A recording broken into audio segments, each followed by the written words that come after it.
Menu iki ora sepele. Nyoh, ning tanggal ora patek duwe dhuwit, tak kei menu murah meriah. Binik soal rasa, ora ngarah kalah. Iki lho bahan-bahane kabeh. Masakan iki kelingan jaman kumbien isih kerja ning Surabaya. Duwe kanca wong Padang bendina gawane oseng tauge iki, tak enak lho. Wis iki langsung ae proses gaweke. Oseng-oseng lombok bawang brambang. Nek wis setengah layu langsung lebokno grinting utawa teri cilik-cilik lembut sing wis digereh. Bariku langsung dioseng-oseng enteni ngantek setengah mateng, baru taugene dijegurno. Dioseng-oseng eneh sampai kecampur rata.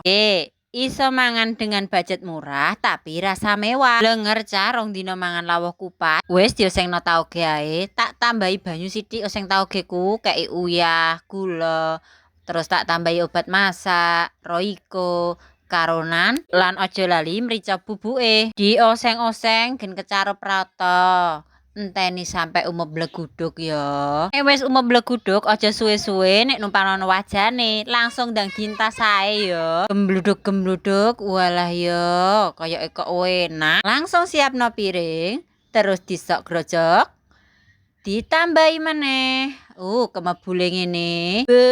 Enak cah iki nggo sarapan utawa nggo mangan awan yo iso. Ngene ae iki engko wis ngentekno sego lho ya.